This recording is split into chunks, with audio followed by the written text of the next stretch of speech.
I think the pandemic changed almost nothing. And don't get me wrong, it's been a horrific human tragedy. I think the real count is probably 3 or 4x what the formal count is, so rather than 3 or 4 million people who have lost their lives, my guess is it's somewhere between 10 and 15 million people already.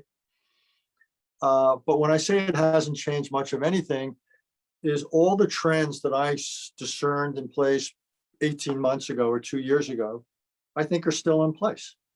Whether it's we're talking about China or Russia and the kind of stuff, or North Korea or Iran, all those kinds of things, or climate change hasn't, it temporarily slowed because economic output slowed, but climate change hasn't changed its trajectory in any lasting or meaningful way.